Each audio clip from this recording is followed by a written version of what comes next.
So last class we were discussing actually stacks. So I'll start with queue today. Okay, sure. So I'll do the data structure implementation for queue first, using two implementation, and then I will solve a stack problem. Stack problem in the sense internally how stack works in an operation like that.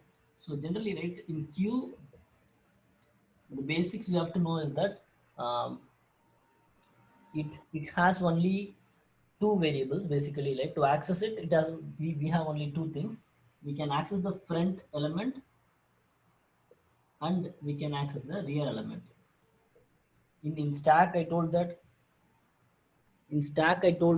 we have only one element, that is called the top. So stack always have only one element, that is the top, I mean the pointer, not the element. So it has only top pointer, and the queue has front and rear. And the queue works in a such a way that it's a FIFO operation. That means queue looks like this, right? So the queue is arranged like people will come in this order, and then first in will first out. That means FIFO. Whereas in stack, it is like this. So the first, whatever item that I kept in the stack first will get removed last. So stack is arranged like this. So it is last in, first out. Whatever I kept last will be the first out. So if you understand this basic, it will be very helpful. Understanding this and doing the implementation of this data structure will be very easy. That's what I just wrote this down. Now I will implement queue data structure. That forces. Passport question ji. One, let me mute all.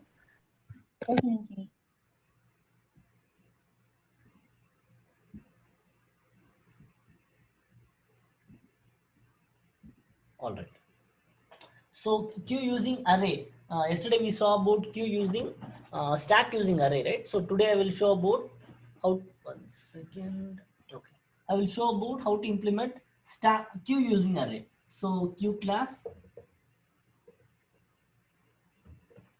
and it takes an array. So I'll just declare an array, define an array, and it is going to take some capacity. That is the size of the array. I will just declare few variables, that will be front variable, and then rear variable, and then size of the queue. I'll declare all of them to be 0 initially. Initially all of them will be 0, and I will also declare a variable called int capacity, so that when I instantiate the queue object, I can provide that capacity. So the externally, whenever I instantiate object, I can also provide the capacity of the queue. So I will provide a constructor and provide int capacity and set this dot capacity equal to capacity. So this is how the basic queue structure will look like. The queue data structure will look like. What I just have an array. I just have an array called int a, and then I have declared its size. Then I have a front, I have a rear, and then size. What is front? Front is the front is the pointer that is going to denote which is the first object, which is the who is in the front of the queue. Think like a typical queue, right? Like the typical queue where you are in a queue. Front is the person who is in the first person, who is maybe in the near the counter. Last or the rear is the person who is standing in the last of the queue. Okay, so front is this pointer, and rear is this pointer. So whenever we access the rear element, I will just take array of rear. Whenever I am accessing the front element, I will access array of front. Whenever I want the size of the queue, I will just I have the size variable, so I'll just check the size variable to get the size of the queue, to see if the queue is full or empty. Okay, I told, right, if the queue is empty, we cannot dequeue. So I'll tell that queue has two operations. Stack had two operations. Queue also has two operations. What is the two operations in stack? Stack had push and pop. Like that, Q has NQ, which means gets added to the Q. Other one is DQ. DQ. So how does NQ works? NQ means getting added. Getting added means in a queue, you will always get added at the end, right? When we are adding an element to the queue, you will always add it to the end. Whereas in a stack, you will stack the element to the top. So the new element will be the top. Whereas in the queue, it will be the rear. So we have to increment the rear and then add it to the array. Okay, increment the rear pointer and add it to the array. That's how NQ will work. Whereas in a DQ, we will always remove the front element. Whoever is in the front of the queue gets removed. That's when DQ happens. So we'll decrement the front pointer by 1 and then like null the element in the front position, in the front position, so that the next front becomes the current front, so that the DQ operation is complete. And I already explained about how to take the front and rear. I'll just go out and implement it. It's a very simple thing. So again, I will use this queue diagram to explain how I'm doing this. How I'm doing this NQ and DQ, so that it will be easy to remember the logic for you also. Front, rear. I told this already, right? So NQ. How will this work? NQ will take a variable. I will call it as item. So in a NQ, and then this is the size of the queue. I told, right? So whenever I'm doing a NQ, what should I do? I should increment the rear pointer by 1. So first do a rear plus plus. I'm not going into the null cases or edge cases right now. I'm just keeping it simple for your understanding. Then once you have moved this rear pointer, now take the A of rear. A is the array where the Q elements are stored. I'm going to the position of rear index in the array, which is the new rear, and then assigning this item value to this. Since I NQ'd, I can return a boolean whether it's a true or a false. I will return a true since this operation is complete. So I'm returning a true. Okay. In this, what other things we have to consider? Sometimes the queue may be full. So we have to check if size is not exceeding the capacity. Size does not exceed capacity. Size is this. I told initially I am setting a capacity for this queue. So I can compare the size and the capacity. If the size is equal to capacity, I cannot add anything more to the queue. So I can just say that I can log a warning, or I can throw an exception that queue overflow, something like that, just like how we did for stack overflow and stack underflow. So this is about NQ. Then for DQ, so DQ will never take an input, because in a queue, always the first element will get removed. So we don't pass an input. Just like stack, we don't pass an input. For DQ, always the first element gets removed. So first, what I will do, I will remove the front element and make it as null. Before that, I'll just assign it to a temp variable, temp equal to A of front, so that I can return it, right? So I'm just assigning this value into a temp variable, and I'm making this particular index in the array as null, the front index as null. This is optional because during the next NQ it will get overloaded, but it is always good to null the object whichever you are not using. I like to nullify the object whichever we are not using, so that it gets removed from the memory. After you have done this, now decrement the front pointer by 1. I'm doing a front minus minus. I'm doing a front minus minus. You can do this operation inside this also, front minus minus, because it's a post decrement. So it will do after finishing the operation. But it's also easy. It's also okay to do it separately, so that it will look clean and you will not have any confusion whether it would have created any problem or not. So I'm just doing a front minus minus at the end, and finally I'm returning the temp item. So what will temp have? Temp will have the current front. So whoever gets out of the queue will be in the temp now. So that is the DQ operation. Is it clear? Like NQ and DQ. Okay. Now, other than this, in the DQ, what should we check? So if there is nobody in the queue, can I DQ anything? I cannot do anything. So I should check if queue size is empty. I should check if queue size is empty. If the queue size is empty, I cannot DQ anything. So I should just return a exception or return a -1 or some kind of a constant, which means that it has no elements in the queue, something like that. Okay. And after this, there is two more things. Just like how I said, in a stack we can do some operation called peek. I told, right? We can do something called peek. What does peek do in a stack? I'm just seeing an element in the stack. Whatever I have kept, I'm just seeing the top element, but I'm not taking it out. I'm just seeing it, I'm not taking it out. That's called the peek. Similarly, in a queue, we have two operations called front and rear. What will this do? Front means I'm just seeing who is in the front. Rear means I'm just seeing who is in the last. So I'm just seeing who is in the front. I'm just seeing who is in the last. I can just get the item, what is in the front and what is in the last, by calling this methods. But they are not getting removed from the queue. They are not getting removed from the queue. Think like a security person who is managing the queue. Only if the person in the counter closes the transaction, the front person will get removed. Otherwise, he will not get removed, right? But the security can always peek who is in the front, who is in the last, and what is the size of the queue, all those things. Compare it like that so that it will be easy for you to understand when to decrement or increment a pointer, when not to increment a pointer. Okay. So whenever we do a front, what am I going to do? I'm just going to return the array of front. I'm just going to return the array of front. That's all. That's all. I'm just going to return an array of front. Similarly, in the rear operation, I'm just going to return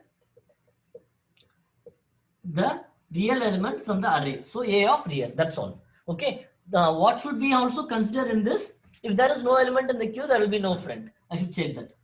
Size not equal to empty. Similarly, if there is no element in the queue, there will be no rear. Size not equal to empty. So these two things we have to check. Okay. I'm not writing it to keep it simple. So this is the implementation of queue. You just have to have NQ, DQ, front and rear. That's all. Okay. And one more thing I forgot to tell, I think during the NQ and DQ, you have to increment the size, because we kept a pointer called size. Where that will be useful? That will be useful to compare if the queue is full or not. With size is not equal to capacity, size is equal to capacity, we can remove it, right? So we have to just increment the size during the NQ and then decrement the size during the DQ. This will be useful to do that comparison. If the capacity is equal to the size, I cannot NQ anything. So I have not implemented, keep in mind. Okay. So this is with respect to implementing a queue using an array. It is a simple thing, but what is the disadvantage in this? The disadvantage is it's a fixed capacity. Whenever I'm instantiating the queue, I have to provide the capacity, because array, whenever I'm creating an array, I have to allocate the memory. I have to allocate the constant memory. Of course, I can allocate the maximum memory, but I have to allocate it. So the queue size is always constant. I cannot change it. So that is the limitation with implementing this queue using array. Okay. The next approach I will explain is how to implement a queue using the stack. Yesterday we saw about stack, but today I'm explaining how to implement a queue using a stack. Okay. So again, the queue class.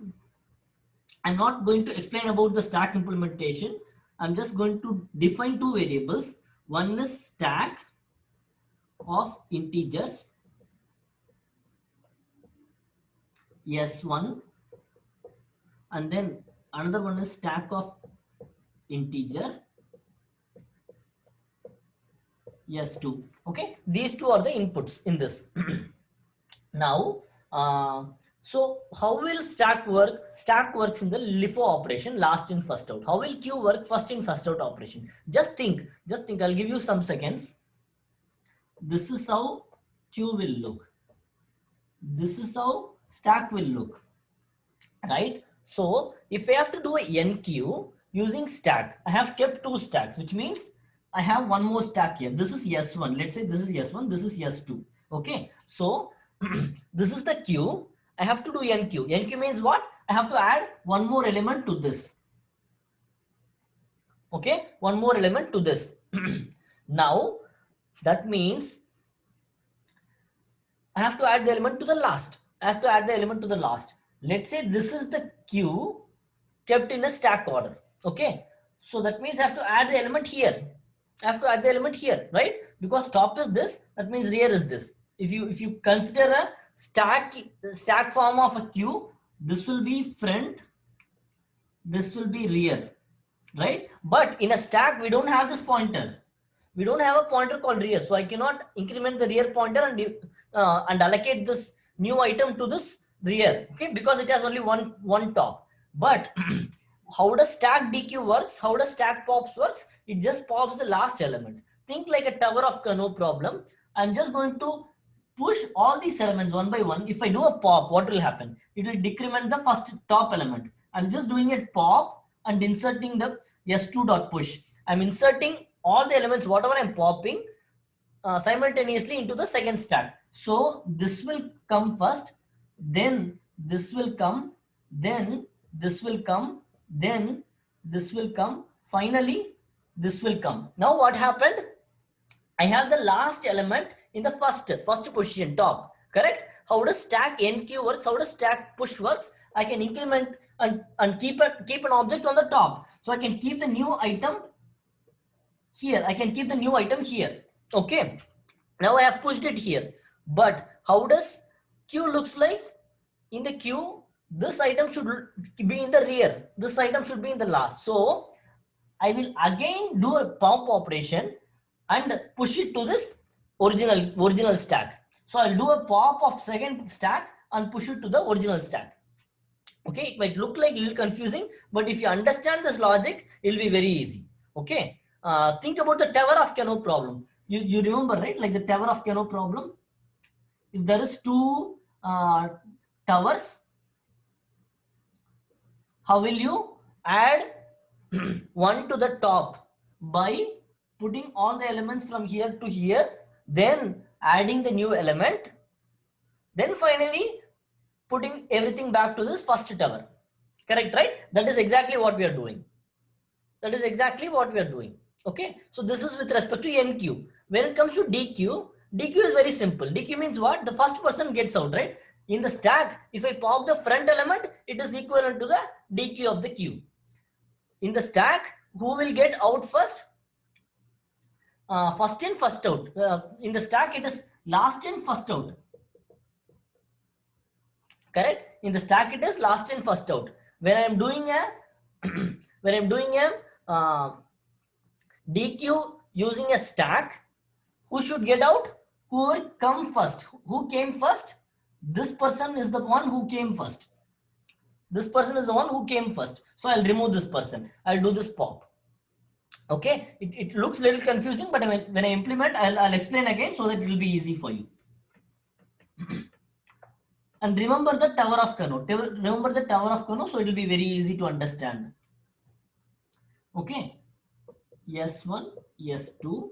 This is what we have initially, that's all. And I will just put the queue.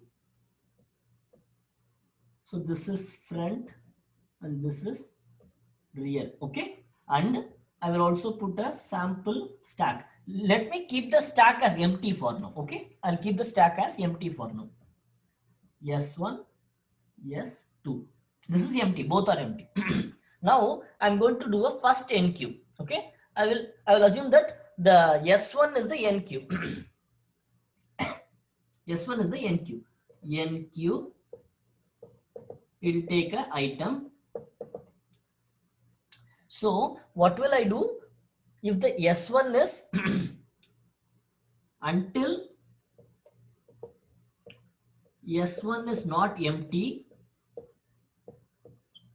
until S1 is not empty, here it is empty, But in my assumption, what should I do? I should first move all these to this and then put the top element, right? So until S1 is empty, I have to do a pop and push it to the second one. Until S1 is empty, I have to push these elements into the second stack. What am I pushing? I'm pushing the pop of the stack 1. I'm pushing the pop of the stack 1. S2 dot push equal to S1 dot pop. Okay, I'm popping elements one by one from stack 1 and pushing it into S2. In this case, there is no element, so this block will not get executed because first itself S1 is empty, so it will come out. Now what should I do? I should insert the element into the S2 first. I should insert into S2 first because in my imagination the elements are now in S2. I have to keep the element at the top of the S2. So I will do a S2 dot push of item. Okay, I'll do a S2 dot push of item. Now the item that I have pushed is here. Okay, the item that I have pushed is here. Now what should I do? I should pop everything from S2 and put it into the S1 back. Now while S2 not equal to empty,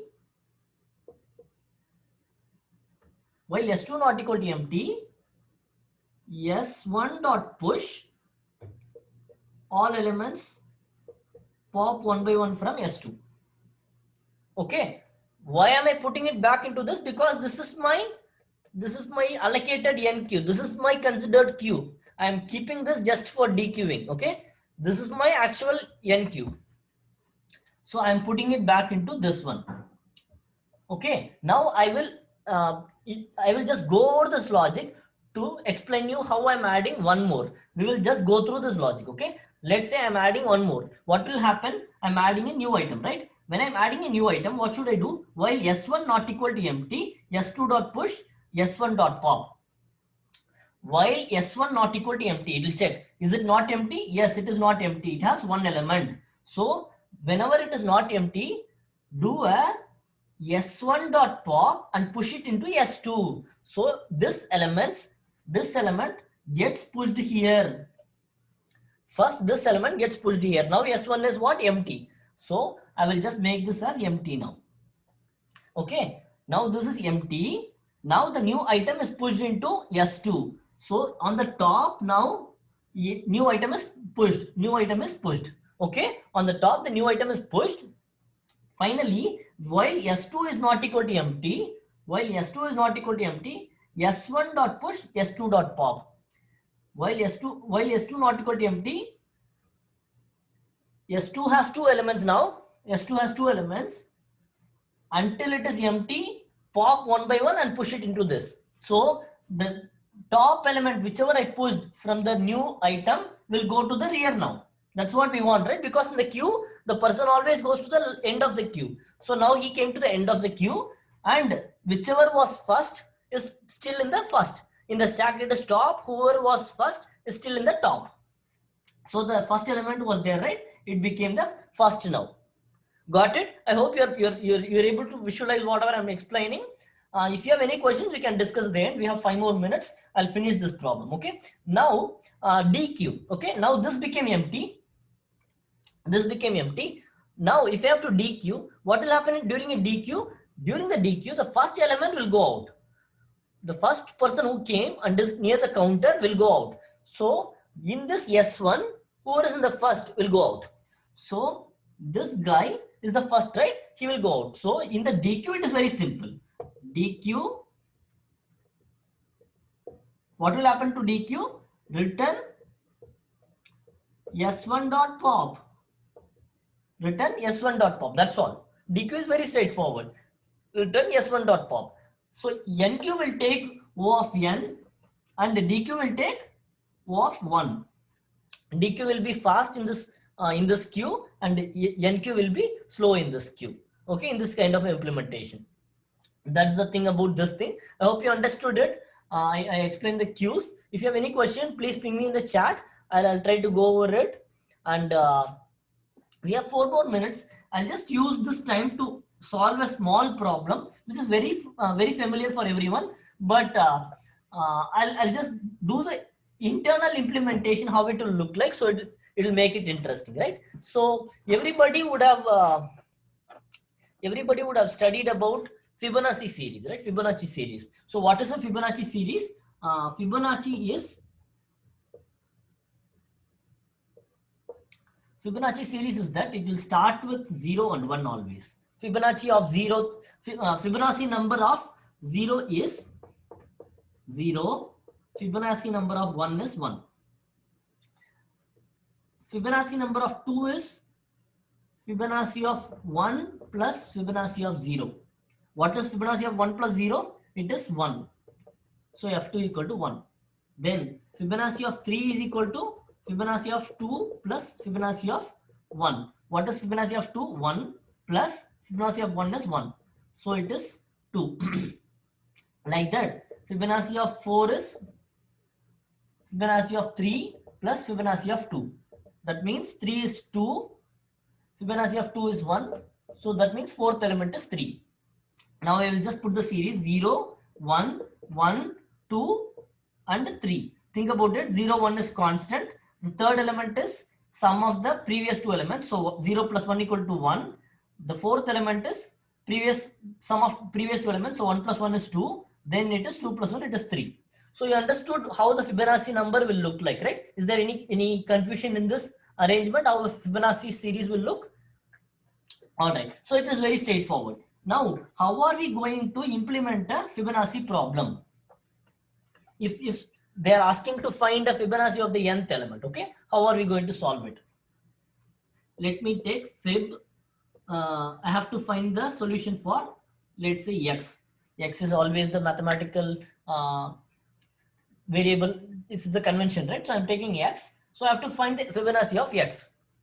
Okay. So what did I tell? Fibonacci of x is equal to Fibonacci of x is equal to Fibonacci of x minus 1 plus Fibonacci of x minus 2. So I'm just going to talk about a concept called recursion here. Okay. So what happened here? Fibonacci of x equal to Fibonacci of x minus 1 plus Fibonacci of x minus 2. So to calculate the xth element, to calculate this function, I'm calling the same function Fibonacci with the previous Fibonacci element, and I'm calling the Fibonacci again with the one more previous element. Okay. So think it like a tree arrangement. So if you want 6, what will happen? I will call 5, Fibonacci of 6 if I want. I'll call Fibonacci of 5 and Fibonacci of 4. Okay. If you want 4, what will I do? Fibonacci of 5 will come through Fibonacci of 4 and 3. 4 will come through Fibonacci of 3 and 2.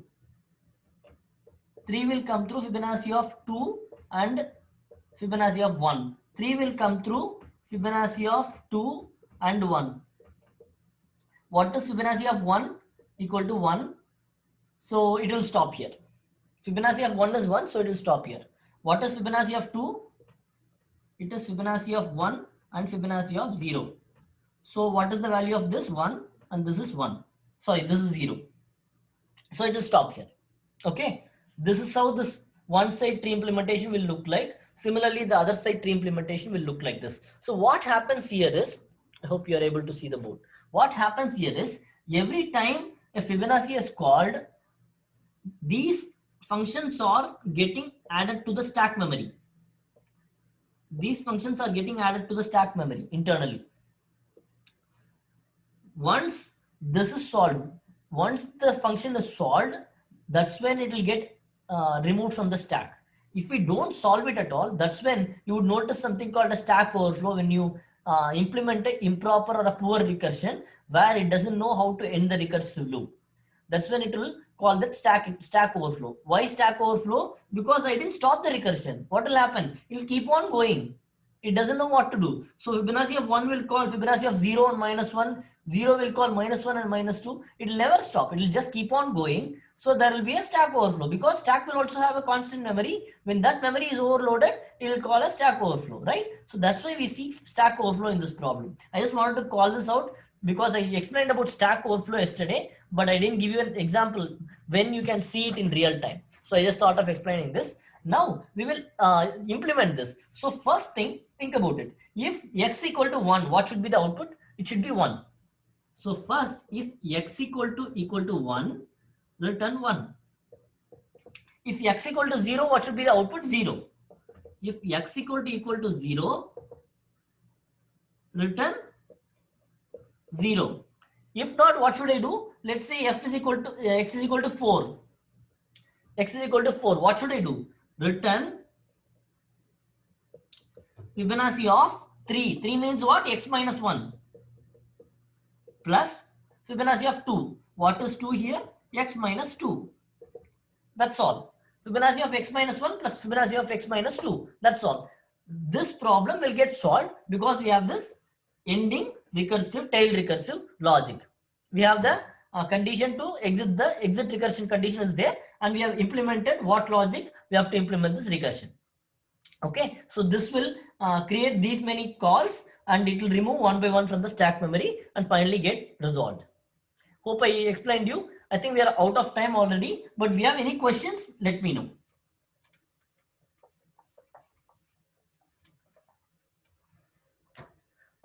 Aishwarya, did you understand? All right, I will unmute everyone.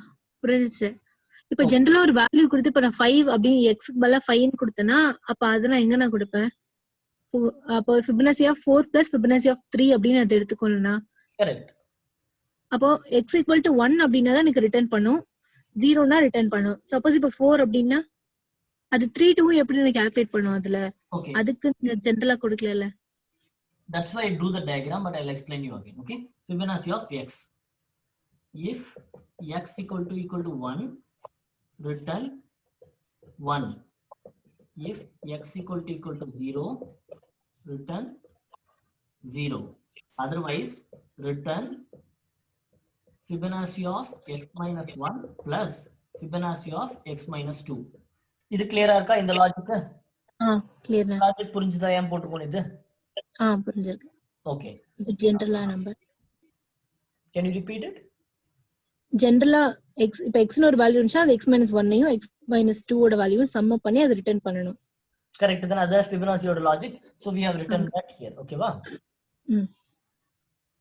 What is the input you said? 4, right? 4. Okay va? So 4 is the Fibonacci we want to calculate. What did I tell? 4 will call 3 and 2. Correct? 4 will call 3 and 2. What will 3 do? We will call the function again. This will call a function again, fib of 3. Fib of 3 will be what? Return fib of 2 plus fib of 1. Correct? Correct. What will fib of 2 do? Fib of 2 will call one more function. Fib of 1 plus fib of 0. Return it. Correct? What will fib of 1 value? What is fib of 1 value? 1. 1. What is fib of 0 value? 0. 0. Correct? So now fib of 2 oda value enna? 1 plus 0 is 1. 1. So this value become 1. Fib of 1 is 1. We know that. Correct? Correct. So 2 is there, 1 is there. So fib of 3 is calculated as 1 plus 1, 2. So we have fib of 3 now. Similarly, in the logic, fib of x minus 2. That means 4 minus 2. So one more stack call will go, fib of 4. Okay, va? Sorry, fib of 2. Fib of 2 inga poidum. Again, the call will go here. Fib of 2 is what? Return fib of 1 plus fib of 0. 1 is 1. Fib of 0 is 0. So 1 plus 0 is 1. So this value will be 1. Already fib of 3 oda output 2 irukku. 2 plus 1 3 equal to 3. இது கண்டினியூஸா அடுத்து தான் போணும்ன்றது எப்படி நான் கொடுத்திருக்கோம் இங்க? இப்ப suppose while loopனா அது எண்ட் ஆனதுக்கு அப்புறம் அகைன் அத அங்கேயே போய் செக் பண்ணணும்ல. That is recursion. That is called recursion. Recursion na enna? Function will call the same function again and again until you exit it. Okay. Fib of x minus 1. இங்க என்ன நடக்குது? fib னு ஒரு function இருக்கா? இந்த fib ன்ற function எங்க இருக்கு? இதான் அந்த fib ன்ற function. So it will call this function again. Okay. When it calls again, what will be the input? It is -1. புரியுதுண்ணா. Okay, wow, good. Venkatesh, did you understand everything, Venkatesh? Yes, Shiva. It was really nice. Darshini, you understood everything, Darshini? All right. I think she's busy. It's okay. Sorry, I was in mute. I was talking. Yeah, it was clear, Shiva. Thank you. Okay, good. So previous two implementations of Q, there are doubts. I think the second one was little complicated. So, but it's easy. If you understand it, it's easy. The Tower of Kano is the example that I gave. Think as two stacks. Every time you move it, right? That's how you do it. Think in the same approach. Stack 1 and stack 2. Hope that is also clear for everyone. Yes. அதில் ஏதாவது question இருக்கா? Q implementation ஏதாவது question இருந்துச்சா? Aishwarya, did you have any question there? Okay, super Aishwarya, very good. I think she sent a no. Good, then we will see in tomorrow's class. Okay, va? Bye. Bye. Thank you.